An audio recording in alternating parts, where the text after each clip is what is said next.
Are mountain lions to be considered dangerous animals? Have people been killed by mountain lions? And what are you supposed to do if you ever find yourself in a worst case scenario where you're met with a hostile mountain lion? These are questions which people are asking, especially since mountain lions are starting to get spotted in eastern provinces of Canada, like Ontario, and even eastern parts of the United States. By the end of this video, you should have a very balanced view of how dangerous mountain lions are, and you should also know what you're supposed to do if you ever find yourself in a worst case scenario of a hostile mountain lion. Let's get right into it. So have mountain lions killed people? Well, the answer is yes. Yes, these animals have killed people, but, and there's a huge but to this, it is very rare, extremely rare. For example, just to kind of give you an idea of how rare it is, let me share some statistics from the internet, because, you know, Google and the internet never lies, right? So about 28 to 32 people have been recorded as being killed by mountain lions, with on average about one person every 5 years. In comparison with other big cats, that number is very low. For example, tigers actually, on average, kill about 56 people every year. That's about like 300 times more than what cougars do. Leopards, for example, kill about 29 people every year. And in Canada alone, 28 people have died from domestic dog attacks from 1990 to 2006. So, just being honest, you genuinely are more likely to die getting hit by lightning than you are cougars. Unlike animals that might hunt humans, like polar bears, tigers, leopards, or crocodiles, pumas, mountain lions, cougars, whatever you want to call them, they do not hunt people. They actually try and avoid us as much as possible. For example, I actually did one study where they tracked down where a cougar had hid its kill, and they set up a microphone there with a camera, and then they waited for the cougars to come back. The very moment they played human voices, those animals ran for their lives. Keep in mind, these animals would have spent a serious amount of time to hunt those animals, those prey animals, to kill them, and they wanted to eat them, of course. But the very moment they heard human voices, they ran for their lives. They're not really looking to attack us. For example, if you want to do some research on a location, Vancouver Island actually has the highest density of cougars in all of North America, with one cougar per every 1,000 people. And the locals there, in the comment section, they let me know they never give them a second thought. It's just genuinely accepted that these animals stick to themselves rather than look for people. Although it's genuinely unlikely that you could be attacked by a cougar, you want to know, and rightfully so, what you should do if you ever do find yourself in that seriously unlikely but dangerous situation.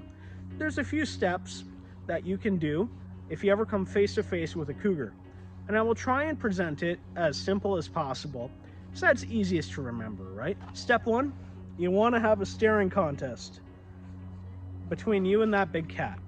The moment you look away from it and you don't see it, that's when it attacks you. I know some animals you're not supposed to look them in the eyes, but with big cats, you keep your eye on that cat's eye. Step number two, if you have maybe a dog with you or a toddler, while trying to look as big as possible and maintain eye contact, pick them up and put them in your arms, because we want to keep our family safe, right? Step number three, start walking backwards. When you walk backwards, it helps you maintain that eye contact and increase distance between you and that dangerous cat. A fourth step for you to do is to do your best to look as big as possible. You want to wave your arms around, show that you're big and mean, you want to scream at it. Ah! You know, you want to do your best to intimidate and scare that animal. Even though you could do all those things, there is still the potential for it to still approach you. So genuinely what you want to do, if the animal is determined to eat you, you want to fight back, obviously, right? And do not be afraid to play dirty. It's not a person, it's just a cat. But whatever you do, make sure this animal does not knock you on the ground, okay? You want to stay upright. You want to stay in control. I will say though, common sense really goes a long way. Like, if we use common sense in our lives, we avoid a lot of situations where we are vulnerable, not just with mountain lions, but with everything, right? Like, for example, if you weigh only 80 pounds and you work in a butcher shop and you smell like raw meat and you have a leg injury, maybe don't get the sudden urge to go hiking down a trail into the woods at 4 a.m. with your small doggy by yourself in an area that's had a lot of cougar sightings, right? Common sense. If you have a little kid and he just loves exploring the woods at 4 a.m. alone, don't let your kid do that. Common sense can go a long way in keeping yourself, your kids, and your small doggy safe. Speaking of your small doggy though, there is something to consider, right? Because any predatory animal is likely to look at your dog as a meal, whether it's a coyote, a bald eagle, or a cougar. And we don't really take out a shotgun and go on a hunt for all these predatory animals because they could maybe kill my dog, right? We just take precautions because we love our wildlife. We take precautions. So it's the same thing with cougars. If your dog is scared to go outside and you're hearing the sound of a woman scream, which these animals do make that sound. They sound like a screaming woman. If you're hearing a sound like that and your dog doesn't want to go outside, maybe take it easy on your dog. Let him stay inside. Put down a pee pad for him, you know. Another animal that these cougars tend to attack would actually be farmers' animals, right? Like horses and sheep. It's not a solution perhaps that could work for everybody, but it's just one that I personally like. Buy a donkey.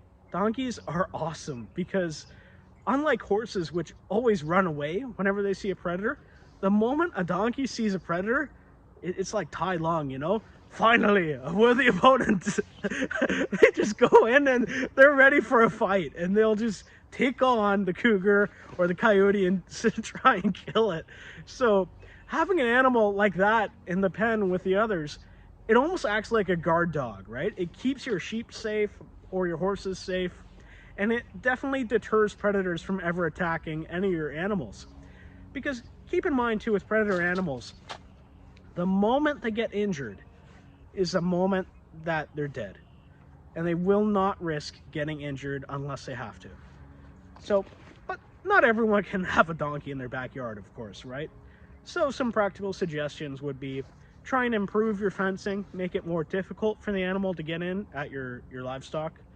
Or perhaps, if you can, lock them indoors at night, right? If you have like an outdoor barn or a lean-to you can lock, keep them indoors and out of reach. As you can tell, this YouTube channel is talking a lot about cougars, and that's because I'm doing a series on my channel right now called Mountain Lions of Urban Ontario.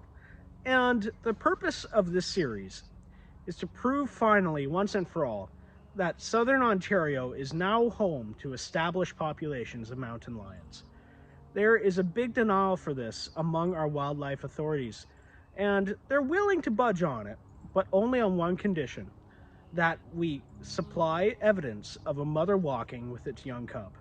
Until we have that ideal, undeniable video footage, it's still up for debate whether the animals we have here are truthfully residents.